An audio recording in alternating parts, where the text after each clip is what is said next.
enjoy. So thank you very much to our viewers. This is a blessed Sunday, a Sunday that we are privileged to have 3 professors from a Baptist Seminary, a church in Uganda, where Reverend Thomas Odari has been taking his studies, and we are going to be blessed with them in this service. And I know you who is viewing in this television, you are going to be blessed with them. Before they come to share whatever they have, may I take this opportunity just to welcome Reverend Thomas Odari to say a word and to welcome our professors. Welcome, Reverend. Thank you. Thomas Odari, pastor of this church, Bible Restoration, Ukura. I started in Uganda Baptist Seminary. I joined Uganda Baptist Seminary in 2008. I completed this year. I took, when I joined, I took certificate in theology. I finished and I took also diploma in theology and advanced diploma. Then I went back and finished my degree this year. I'm happy to have my professors, especially dean of students. The time I joined, it was there and it's still there up to date. And today they came to follow up to see what I'm doing in this nation and in this sub-county and this sub-county. And I thank God because they are here with us. Viewers, I just want to appreciate what that seminary did in my life. It helps to apply the word of God in the right way. And I'm here with my dean of students from Uganda Baptist Seminary. He will say his name, and I know you're going to be blessed because they are going also to share with us the word of God. God bless you as you continue viewing. Thank you very much, viewers, and Reverend Odari, Thomas, and the moderator today for this opportunity. I want to thank you for honoring us and inviting us to come and be able to speak for these few days at this church. I know it's not my first time to be here. Several years ago, before COVID, I was here for about 2 or 3 or 4 times for marriage conferences, and it was a very wonderful time with me. And this time I've come with 2 professors from Uganda Baptist Seminary near me here. I have these 2 gentlemen I've been traveling with, and I'm doing a lot of discipleship with them. So we are very glad to be here together, and we hope we shall do what God has brought us here for. We are all prepared. Thank you very much. I will allow each one of them to say something based on our invitation. Thank you, thank you. It's a privilege to be here to visit our former student, Thomas Odari. He was one of the top students at the seminary, and we saw his heart was on ministry. So this is my first time to come here, but what I've seen so far shows that he really loves God, he loves his word, and he loves his people. His heart is in the lives of people. He wants to help people to know God, and we thank God for him, and we pray that God may continue blessing him and giving him the courage to serve. Thank you. Greetings to all of you. Really excited that we can come to this place in Kenya, in Ukura, Bible Way Restoration Church. So thankful for our brother, apart from just being a student, but he's a brother. And we are grateful that he is replicating what he has learned. Many times that is the biggest challenge we have with students, that when you visit the ground, there is a big difference, there is a big divide with what they learned and what they are practicing. But I want to thank God for Pastor Odari, that is even open to invite us. Most of them are even not open to invite us. But we thank God that we are even able to interact with the church members and see their love for their pastor. You really can just see this by observation. You sit down, you see the love, you see the response, you see their obedience, you see their submission unto the Lord. I've seen humility in this gentleman, and I believe he's doing great work for the Lord. And we were here from yesterday. We did a training on home cells. They were given us some marks in sermon preparation. And we had today, Sunday, to deal with marriage. And they had a sermon on the characteristics of a godly leader. We are so thankful. I want to challenge you that viewers, you continue to watch, continue to love the word of the Lord, and continue to love this church. Thank you. I'm called Pastor Senator James Okurut. I come from Jinja. For those who are there and know a church called Akasha Community Church in Jinja, that's where I'm one of the elders and pastor there. My name is Robert Masereka, a teacher to Baptist Seminary. And we are just about to be blessed by one of our professors. And in our first service, he is going to speak about the marks of a true Christian. And that is what we want, because the world is mixed up with issues. We need to know who a true Christian is. Stay put and you will be blessed. Thank you.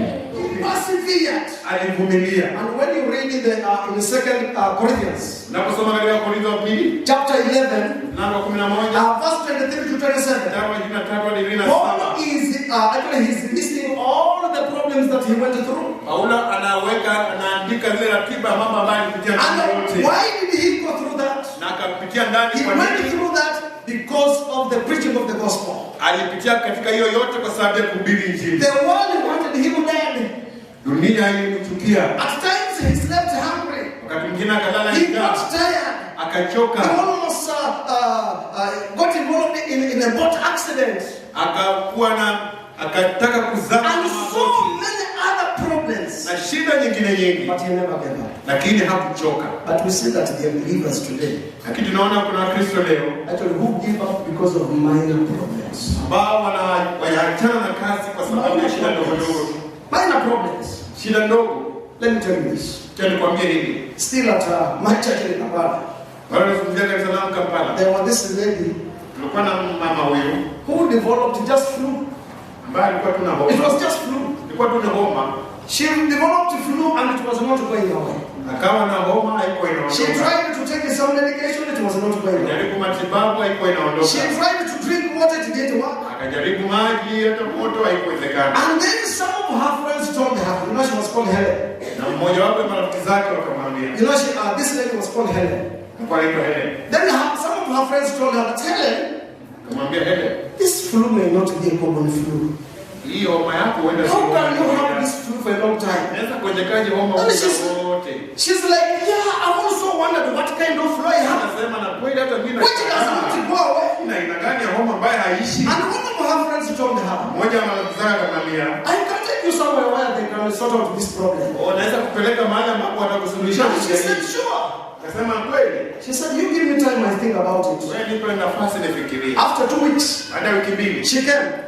She said, I've decided, you take me. Take me. Because they have prayed for me, it has not worked. They have done this, it has not worked. So then they took Helen to a witch doctor.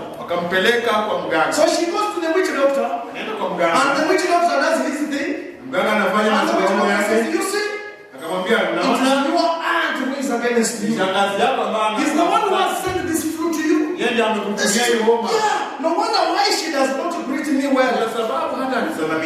So then Helen asked the witch doctor, what should I do? Then the witch doctor said, you need to bring me some amount of money. And then she didn't have the money. So she went and borrowed some of the money. And then after borrowing them, she went and talked to the doctor, to the witch doctor. And the witch doctor gave her a small piece of wood. And said, you tie this wood in your waist here. And when you are leaving this shrine, going home, don't greet anybody. If you make a mistake of greeting somebody, this thing is not going to work. So Helen left the shrine and went. People are greeting her. How are you, Helen? How are you, Helen? She was just going home. And then she reached home. But the witch doctor told her that after 5 days, that flu will be gone. So day one goes, Siku ya kwanza Day ikaisha. 2 goes. Pili ikaenda. Day 3 goes. 3 is still there. Homa bado Day iko. 4 goes. Ya nne ikaenda. 3 is still there. Homa bado iko. Day 5 it goes. Then she said, "This is the appointed day. Siku ya tano ikafika akasema hii ndio This siku is the iliyoamriwa. appointed day." Flu will go. Homa itaenda. 3 is still there in the morning. Flu bado iko asubuhi. Midnight is still there. Jana homa bado. Evening it is still there. Jioni homa bado. She goes to bed, flu is still there. Yeye anaenda kulala Oh, homa maybe when bado. I wake up, this flu will be gone. Labda nikiamka. She wakes up, day 6, flu is still there. Siku ya sita bado Day homa 7, iko. flu is still there. Even to the following week. Mpaka wiki iliyofuata. Then that's when she realized that she has been called. Hapo ndipo alipotambua amegongwa. Then she started complaining. Kaanza kulalamika. That's when she saw to the witch doctor. Lana And then things not working. And that's how the information came to us as church Hivyo leaders. ndivyo ujumbe ulivyotufikia Oh, she went to the witch doctor. Kumbe ulienda kwa mganga, We had to call her, inabidi tumuite, rebuked her, kamkemea, and called her to order, said, "You need to repent." kamrudisha kwa njia, She repented. akatubu, And we told her to join one of the fellowships. kamuunganisha. So you join that fellowship, Jiunga na ule ushirika, people will be praying with you. watu wataomba na And wewe, with time that flu will go.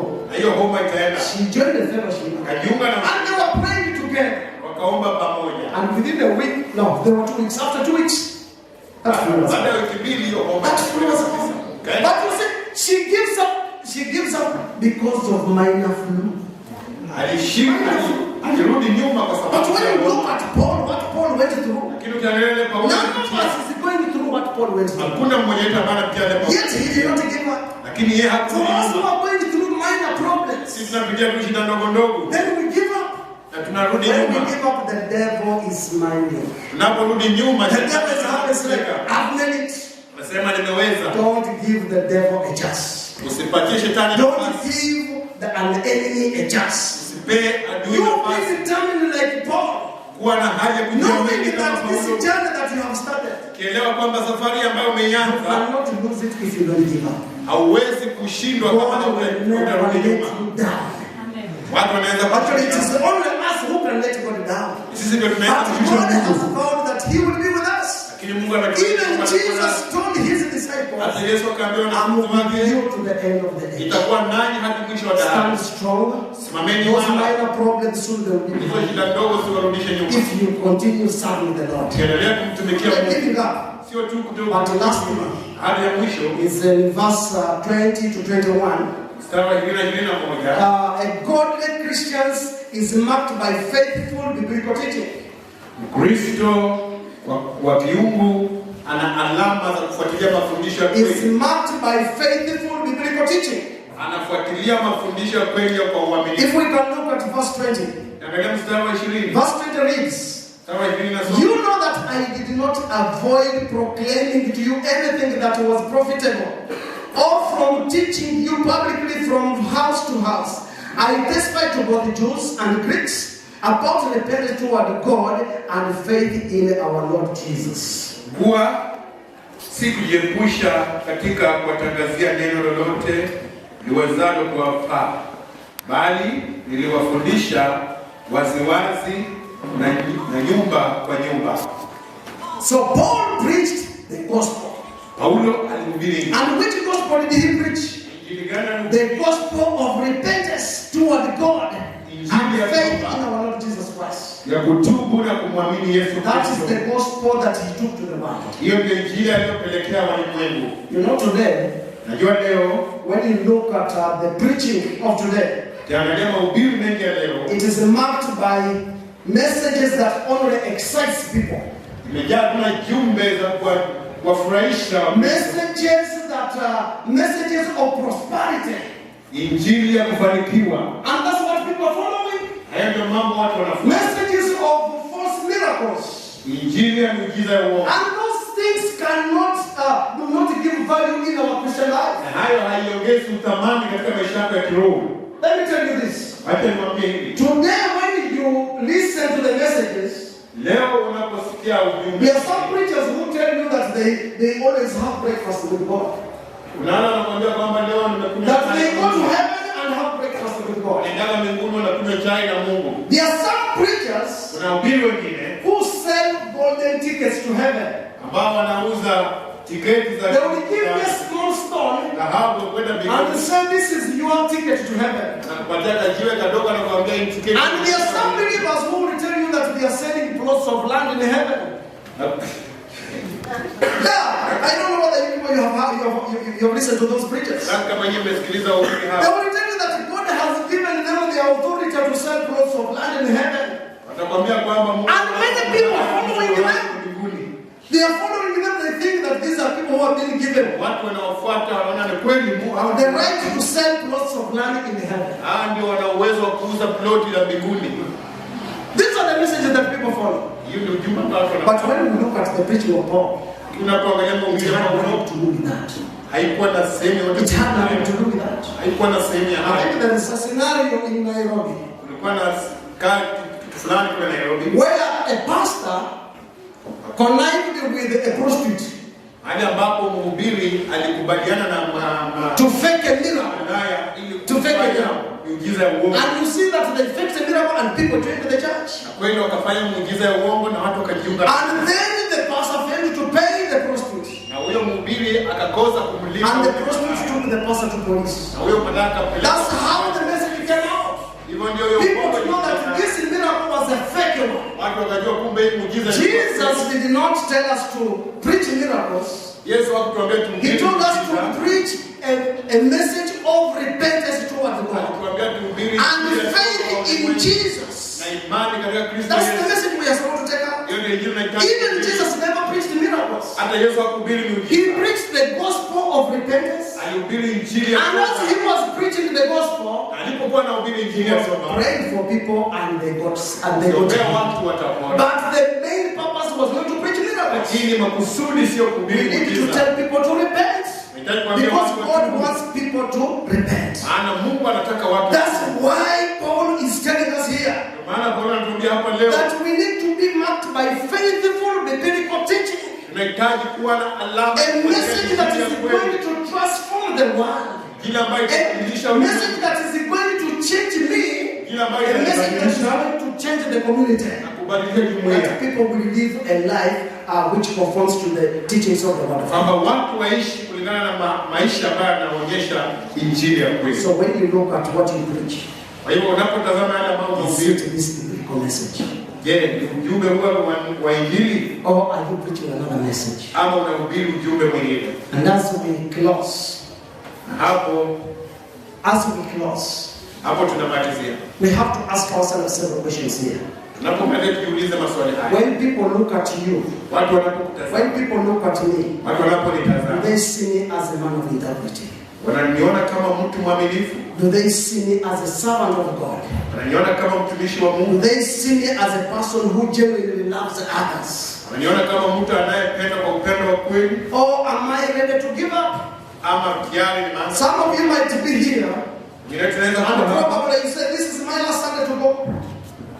This is my last Sunday to go to church. Hii ndio Jumapili yangu kwenda kanisani. I'm encouraging you to continue in your Christian walk. Na kuhitaji uendelee katika And when you look at what you teach, is it what is indicated in the Bible? unapochunguza yale Or unahubiria kwenye are Biblia you preaching another message? ama unahubiri ujumbe mwingine. Shall we bow down and we pray? Tuombe.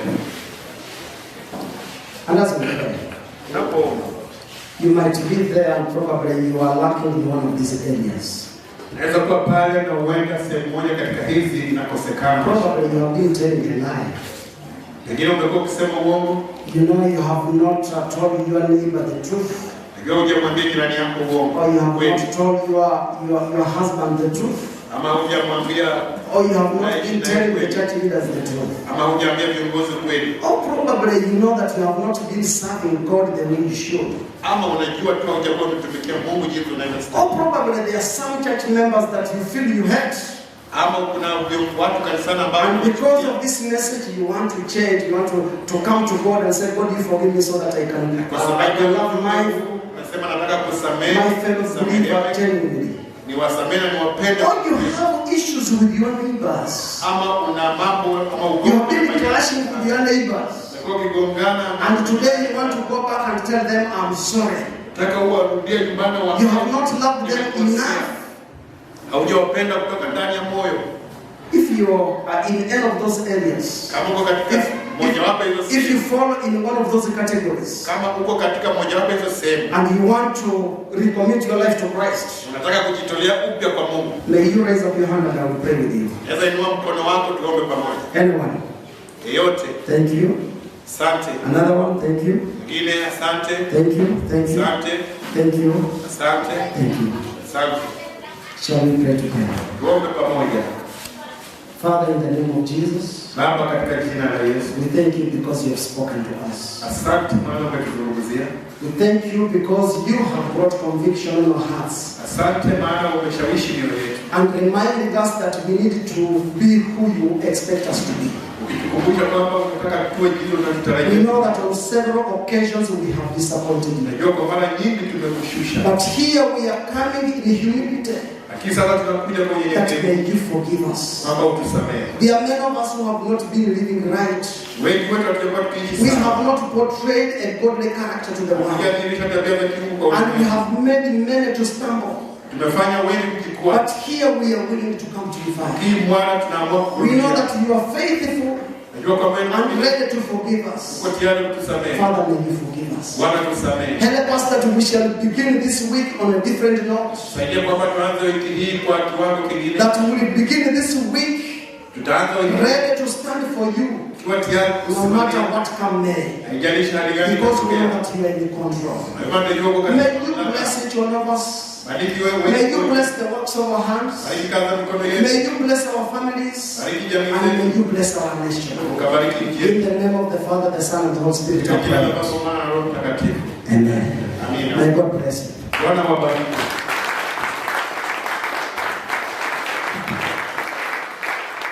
Thank you, Professor Pastor Robert. Asante Profesa Mchungaji Robert. That was our message. Hiyo ilikuwa ujumbe wetu. And we thank God Na tunashukuru Mungu for helping us to receive that message today. kwa kutuwezesha kupokea ujumbe huu leo. Let me believe that our life will be changed Acha niamini kwamba maisha yetu yatabadilika. because God is working in our lives Maana Mungu anafanya kazi katika maisha yetu through that word. kupitia neno hilo. Hallelujah. Amen. I take this opportunity to appreciate God Chukua fursa hii kumshukuru Mungu for bringing you men of God in our midst. kuwaleta na watumishi wa Mungu katikati yetu. And thank you for coming in our Sunday services. Asanteni nanyi pia kuja katika ibada zetu ya Jumapili.